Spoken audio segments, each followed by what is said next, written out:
Jika satu laki-laki berada dalam ruangan yang berisikan 100 wanita, ia merasa seperti di surga.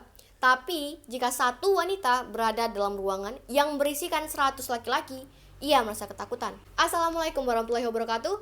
Om Swastiastu, Namo Buddhaya, dan salam kesejahteraan untuk kita semua. Saya, Dinda Azahra, mahasiswa semester 2, jurusan D4 Anestesiologi dari Universitas Bakti Kencana Bandung. Pada kesempatan kali ini saya akan berbicara mengenai kekerasan pada wanita.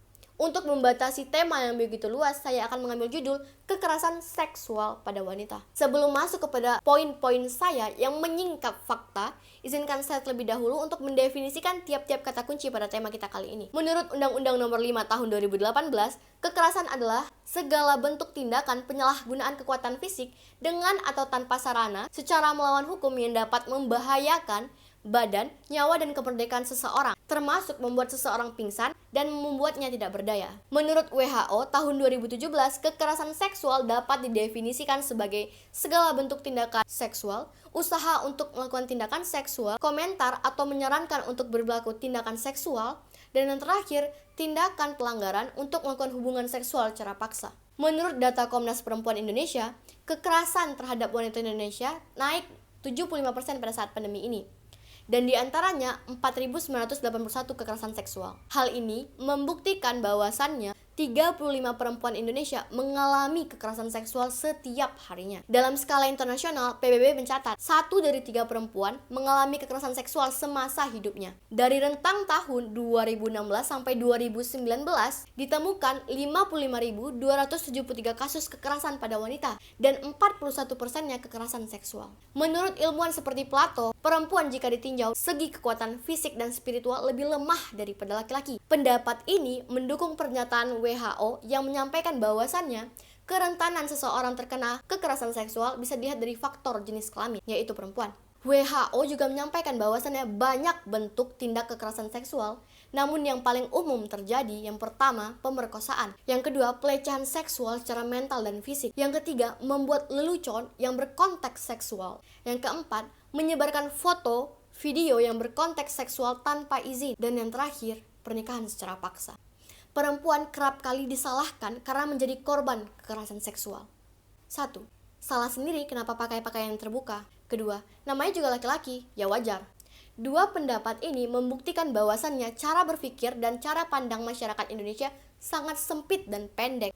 Mereka menutup mata untuk melihat fakta bahwasannya kekerasan seksual juga terjadi pada anak-anak yang tidak dilihat bagaimana cara berpakaiannya. Lalu pada poin yang kedua, mengapa masyarakat tidak pernah menyampaikan bahwasannya namanya juga perempuan.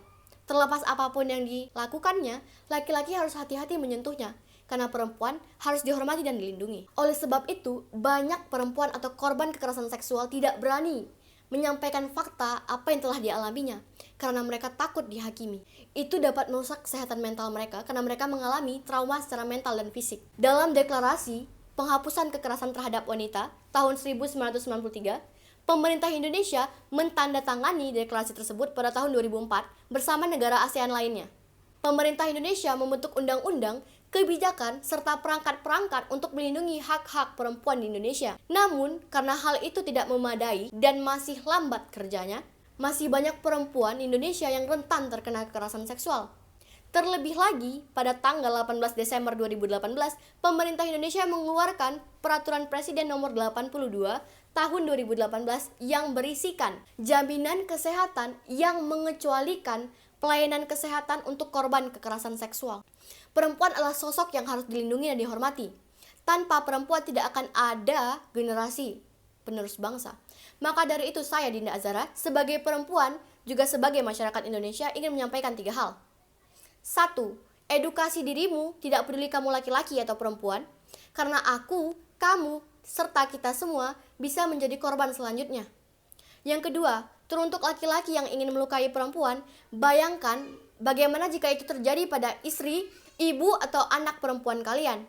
Dan yang terakhir, teruntuk perempuan di luar sana yang pernah mengalami kekerasan seksual atau yang tidak pernah mengalami itu, saya ingin menyampaikan bahwasannya, jadilah kuat dan berani terlepas apapun yang terjadi. Karena tidak ada yang bisa menyelamatkan kamu kecuali kamu sendiri. Bahkan negara dan hukum pun tidak bisa menjamin keselamatanmu. Sekian dan terima kasih. Assalamualaikum warahmatullahi wabarakatuh.